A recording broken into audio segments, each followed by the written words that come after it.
What could possibly lead to a sudden blackout in numerous Israeli towns? A question that might seem perplexing unless you've been tracking the mounting tensions in the Middle East. The region, a chessboard of national interests and power plays, has witnessed an escalating conflict between Israel and Hezbollah, the Lebanese militant group. It's crucial to note that Hezbollah is not a standalone entity. It's an Iranian-backed powerhouse, making it a formidable foe for Israeli security. Israel's efforts to disrupt Iranian aerial supplies to Syria are a testament to this. The strikes aimed at crippling Iran's delivery of arms to its allies, including Hezbollah, reflect the deep-seated concern over Iran's growing influence in Syria.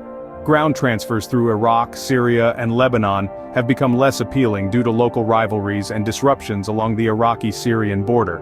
This has led Iran to rely more heavily on air transport, using even commercial airliners to smuggle weaponry. As the night descended, Israeli towns plunged into darkness. As the darkness fell, the unseen threat was about to reveal itself. The calm was shattered when rockets pierced the sky, launched by Hezbollah targeting IDF positions. It was a scene of chaos as the once peaceful Israeli towns were thrown into a state of alarm. The bright trails of the rockets, the thunderous blasts, and the unsettling sirens disrupted the tranquility of the night, casting an ominous shadow over the towns. Hezbollah, backed by Iran, confirmed these attacks, stating they were carried out in support of the Palestinian people and resistance in Gaza. The rocket attacks were swift and forceful, causing widespread panic and plunging several Israeli towns into sudden darkness due to blackouts. In response to the attacks, Israel retaliated with shelling in Lebanon. The intensity of the Israeli response was such that it resulted in 2 civilian casualties in Lebanon, a grim outcome of the escalating conflict. The Israeli shelling not only targeted Hezbollah positions but also impacted innocent lives, throwing light on the harsh reality of war. The night was filled with fear and uncertainty as the rockets continued to fall. When the sun rose, the extent of the damage was revealed. Streets once bustling with life were now shrouded in darkness, the silence broken only by the crackle of downed power lines. Blackouts had swept through Israeli towns, a chilling reminder of the night's events. On the other side of the border, a similar scene was unfolding.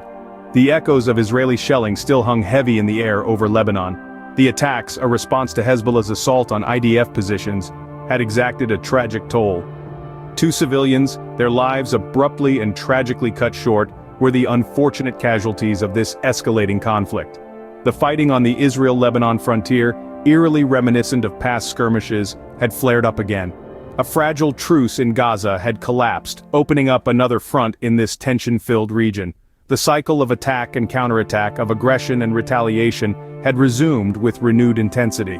The aftermath of these attacks was not just about damaged buildings or power outages. It was about the human cost, the lives disrupted, and the peace shattered. It was about the people caught in the crossfire of a conflict bigger than themselves. In the light of day, the true cost of the conflict was all too clear. So why did Hezbollah launch these attacks? Hezbollah's motive, as stated, was to show solidarity with the Palestinian people and resistance in Gaza. This is a significant shift, highlighting a new dimension to the ongoing conflict. The implications of this action are profound, as it underscores the complex web of alliances and rivalries in the region. It also signals a potential escalation in the conflict, with the stakes rising for all parties involved. Hezbollah's support for the Palestinian cause isn't new, but the recent attacks seem to signify a more active role in the conflict. This could, in turn, influence the future peace prospects in the region, potentially making a resolution even more challenging to achieve. What's more, the attacks also indicate a broader regional power play, with Iran's support for Hezbollah and their shared antagonism towards Israel. This dynamic adds another layer to the already complex situation, further complicating the path to peace. As the dust settles, one can only wonder what the future holds for this troubled region. Until then, we can only hope for peace.